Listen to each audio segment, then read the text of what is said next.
City Takeover at kasama natin! Maywa! Woo! Eto na, Tag Live, mamayang gabi na po yan sa Global Village. Nakita nyo ba yung turnout last year? Libo-libo. Punong-puno. You've seen Global Village, diba? Opo. Puno siya hanggang entrance.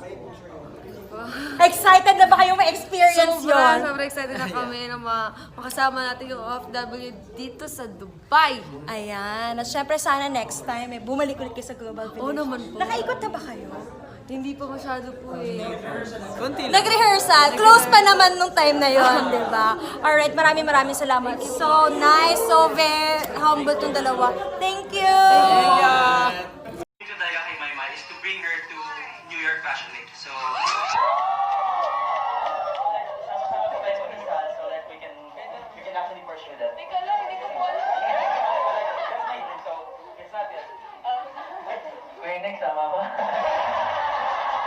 Kasi yung road manager namin kaya siya yung direct line sa Star Magic. Okay, next tama ko. Hindi joke, maraming male models na. Kasama lang kasi. Pero once again, lahat kasi Yung pangalan mo, flashback na lang.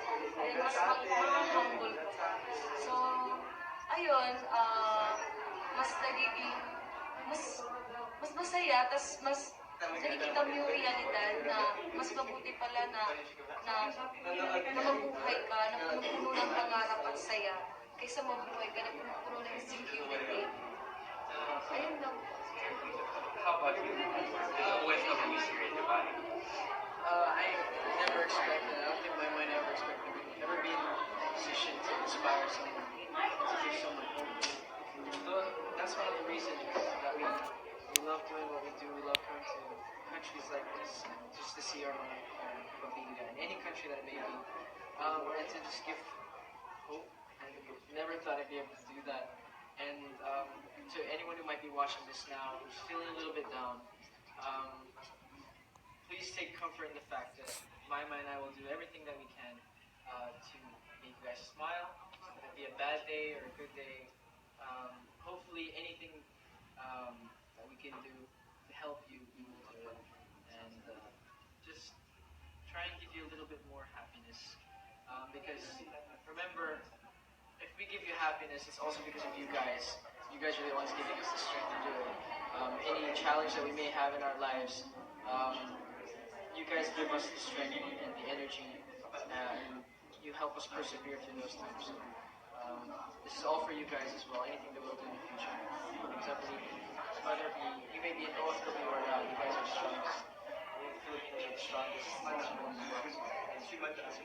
Thank you so much. That is amazing. Maraming salamat po. Thank you. Thank you. Mary from Sober Advice. Ano ko lang po, ano pong masasabi niyo po na ikaw po yung kauna-unahang Pilipina na napasali sa Arab Fashion Week? I have to correct first. Alright, sure.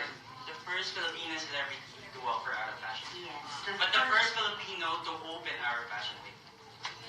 Yes. Sabi first, be? Ano bang first? Warmer first? First love daw ba? Yes.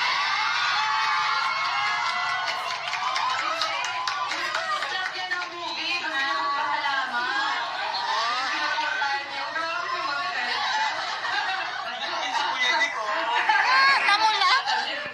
Hindi. Yung sabi ni Sir Josh, grabe yung mga first buy. Pero nung unang nalaman ko po na ako yung pinakaunang Pilipina na celebrity daw po maglalangan sa Arab Fashion Week, sobrang kinabahan ako.